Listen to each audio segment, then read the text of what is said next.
औज़ुबिल्लाहिमिनश्शैतानिर्रजीम बिस्मिल्लाहिर्रहमानिर्रहीम। अस्सलाम वालेकुम व्यूअर्स, मैं हूँ आपका अपना सलमान मुजाहिद बलोच, हाजिर हूँ नए सियासी तबसरे तज्ज़ियों के साथ। ये मेरा यूट्यूब चैनल है, इसे सब्सक्राइब भी करें, वॉच भी करें, लाइक भी करें और शेयर भी करें।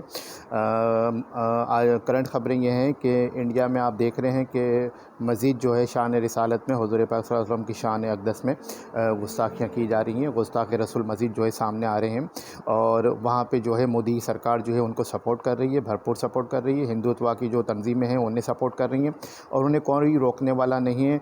बल्कि जब मुसलमान के जो अकाबरीन हैं जो वहाँ पे थानों में जो एफ़आईआर्स के लिए जा रहे हैं तो उल्टा उनके ख़िलाफ़ ही एफ़आईआर्स की जा रही हैं, उनके ख़िलाफ़ ही जो है वहाँ की पुलिस जो है वो कार्रवाइयाँ कर रही है। और जिस तरह से वहाँ के शान रिसालत के परवाने हैं, इंडियन मुसलमान हैं, वो जब सड़कों पे हैं, एहतजाज कर रहे हैं तो उनको मारा जा रहा है, उनको काटा जा रहा है, उनकी इज़्ज़तें पामाल की जा रही हैं, उनके घरों को जलाया जा रहा है, मसाजिद पे हमले किए जा रहे हैं।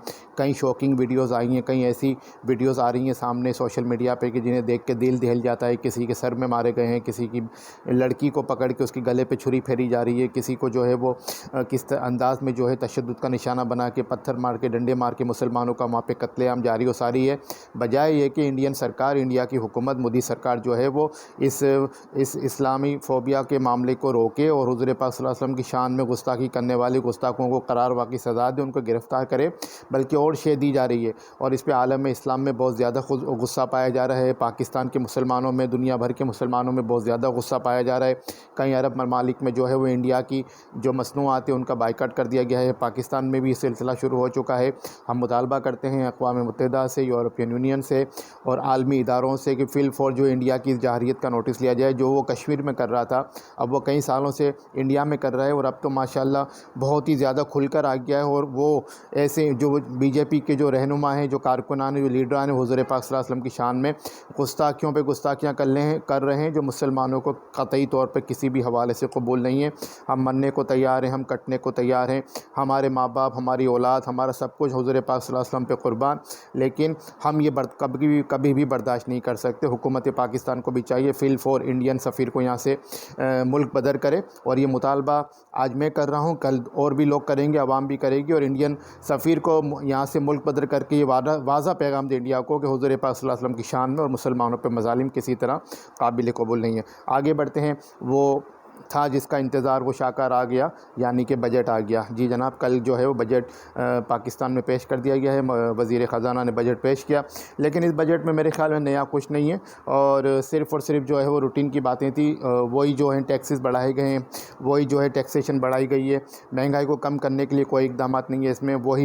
वही मामलात हैं। सिर्फ सरकारी मुलाज़मिन की जो है 15% तनख्वाहें बढ़ाई गई हैं, जो हर साल बढ़ती हैं, रूटीन का मैटर है, उसमें कोई बड़ी बात नहीं है।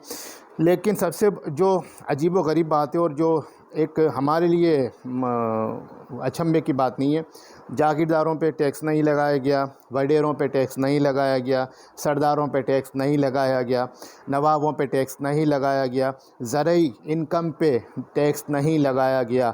जब तक आप ये इक़दाम नहीं करेंगे, जब तक आप इन अशख़ास पे, उमरा पे, एलिट क्लास पे, करोड़पति, अरबपति, खरबपति लोगों पे टैक्स नहीं लगाएंगे और सिर्फ गरीब पे, तनख्वाहदार पे, मिडिल क्लास पे टैक्सेशन करते रहेंगे तो मेरे ख़्याल में उससे आपकी मुल्क की मईशत संभलेगी नहीं। मैंने देखा था पिछले दिनों शहबाज शरीफ साहब ने किसी अस्पताल का इफ्तिताह किया था और वहाँ पे वो अरबपति खरबपति लोग बैठे हुए थे, बिजनेसमैन बैठे हुए थे। उनको बुला के कह रहे थे आप ऐलान करें। किसी ने 1 अरब का ऐलान किया, किसी ने 2 अरब का ऐलान किया, किसी ने 3 अरब का ऐलान किया। तो यही ऐलान अगर अस्पताल के लिए हो सकता है तो क्या यही ऐलान गरीबों के लिए, मिडिल क्लास के लिए नहीं हो सकता? तो शहबाज शरीफ साहब इस तरफ भी ध्यान दीजिए और ख़ास करके कराची पे तवज्जो दीजिए। कराची आपका माशी हब है और मैंने पहले भी कहा था कि कराची पाकिस्तान का रेवेन्यू इंजन है। और कराची में जो इंडस्ट्रियलिस्ट हैं, जो यहाँ पे इंडस्ट्रीज़ कायम दायम है, उनको रिलीफ दीजिए ताकि मज़ीद यहाँ पे काम बढ़े और आपको जो है टैक्सेशन में और आपको जो है यहाँ से मज़ीद सही मानों में टैक्सेशन मिले। और इसके अलावा जागीरदारों पे, वडीरों पे, सरदारों पे, नवाबों पे, एलिट क्लास पे, खरबपति, अरबपति पे सही मानों में टैक्सेशन लगाएं और उनसे रिकवर कीजिए। उन्हें कहें कि पाकिस्तान को आपकी ज़रूरत है, पाकिस्तान को आप अपना पैसा दीजिए जनाब, क्योंकि आपने इसी मुल्क से कमाया है। आगे बढ़ते हैं। बल्दियाती इलेक्शन का मरला बड़ी तेज़ तंदो तेज़ी से जारी है, ज़ोरों शोर से जो है बल्दियाती इलेक्शन का सिलसिला सिंध में जो है जारी व सारी है। और पहला मरला तकरीबन मुकम्मल होने को है। जून में जो है जो सिंध के अंदरून सिंध के जो इलाके हैं वहाँ पे पहला मरला जो है जून में उसका इंतखाबात होने को जा रहा है।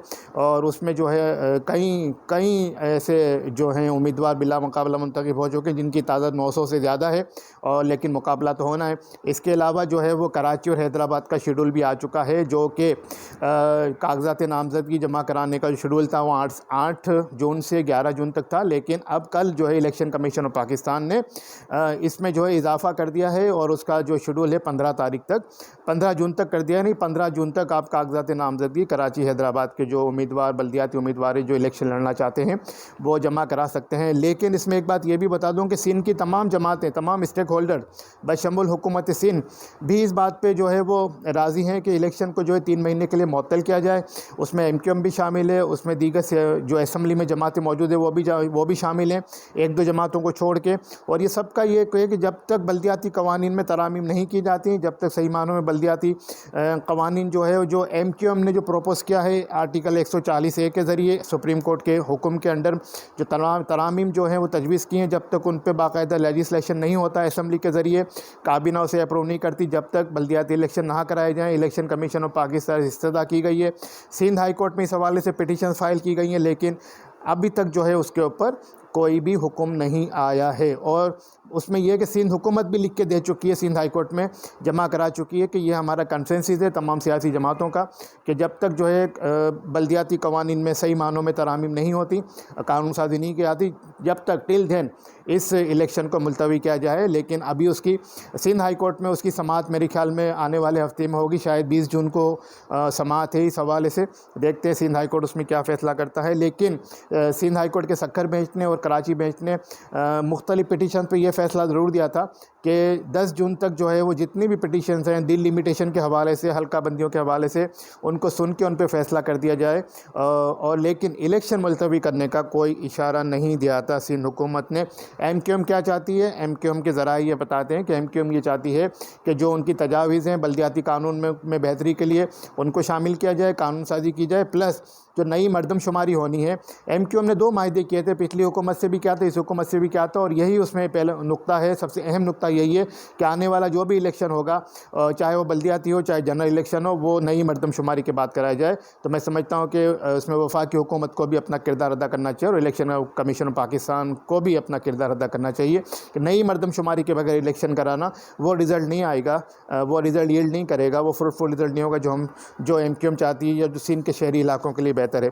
इसी तरह के इलेक्ट्रिक को भी तकरीबन 7 रुपये बढ़ाने की दोबारा इजाज़त दे दी गई है नेपरा की तरफ से, और के इलेक्ट्रिक जो है पर यूनिट 7 रुपये बढ़ाएगा 3 क्वार्टर के लिए मज़ीद। यानी कि कराची वालों पे एक और जुल्म होने को है, और जुल्म होने को है, यानी कि वो कहते हैं ना जुल्म पे जुल्म है, और कहते हैं ना मरे को मारे शाह मदार। और मतलब कराची में लोड शेडिंग पहले इतनी जारी हो सारी है, बिजली यहाँ पर है नहीं, गैर एलन लोड शेडिंग जारी हो सारी है, उस पर के इलेक्ट्रिक को और जो है 7 रुपये बढ़ाने की इजाज़त दे दी गई है। तो एक नेक्सेस है ये के इलेक्ट्रिक का और नेपरा का, जो कराची वालों का खून निचोड़ रहा है और कराची वालों को मजबूर कर रहा है कि वो अपना लाहे अमल बनाएं और निकलें, इस जुल्म के ख़िलाफ़ एहतजाज करें और अपनी आवाज़ सदा एहतजाज को बुलंद करें। इसके अलावा सबसे अहम बात यह है कि गैर मुल्की फ़ॉरेन फंडिंग केस जो PTI को इमरान खान के ख़िलाफ़ है, उसका फ़ैसला आने को है, उसका फ़ैसला आने को तैयार है, और मेरे ख्याल में फ़ाइनल हियरिंग उसमें हो चुकी है। उसमें जो है 2 पिटीशन जो थी वो इमरान खान साहब की इस्लामाबाद हाई कोर्ट रद्द कर चुका है। अभी हालिया दिनों में एक पिटीशन जिसमें इमरान खान साहब ने इस्लामाबाद हाई कोर्ट से ये इस्तदा की थी कि फ़ॉरेन फंडिंग केस के फैसले को भी ना सुना जाए, इस्लामाबाद हाई कोर्ट ने उसको रद्द कर दी। इंट्रा कोर्ट अपील में गए, वहाँ से जो 1 महीने की लिमिटेशन थी वो ख़त्म हो गई। अब जब ये आ गया है कि जी वो फ़ॉरेन फंडिंग केस का आने को है, तो इमरान खान साहब ने एक और दरख्वास्त फ़ाइल कर दी इस्लामाबाद हाई कोर्ट में कि अभी रोका जाए। यानी कि ये 8 साल से इमरान खान साहब और PTI इस फैसले को रुकवाने की कोशिश कर रहे हैं, लेकिन अब भी आने को तैयार नहीं है। उसकी वजह है कि फ़ॉरेन फंडिंग के जो अकाउंट्स हैं उसको स्टेट बैंक ने वेरीफाई किया है, उसको मिनिस्ट्री ऑफ फाइनेंस ने वेरीफाई किया है, उसमें जो है वो इसराइल से पैसा आया है, उसमें यहूदियों का पैसा आया है, उसमें भारतीयों का पैसा आया है, उसमें इंडियंस का पैसा आया है, उसमें गैर मुल्की आकाओं का पैसा आया है। और ये फ़ॉरेन फंडिंग केस वो है अकाउंट जो है जो 2013 से 2018 तक है। अभी 2018 से 2021-22 तक का तो ऑडिट हुआ ही नहीं है। तो मेरे ख्याल में अब इलेक्शन कमीशन ऑफ पाकिस्तान को फ़ॉरेन फंडिंग केस का फ़ैसला सुना देना चाहिए और इस मामले को एक तरफ करना चाहिए और कौम को इस हिजानी कैफियत से निकालना चाहिए। इसके अलावा आगे मामला जो है बहुत से करंट इश्यूज़ चल रहे हैं, आगे आइंदा के व्लॉग में जो है उस पर बात करेंगे। इसी के साथ अपने सलमान मुजाहिद बलोच को इजाज़त दीजिए। अस्सलाम वालेकुम, अल्लाह हाफ़िज़।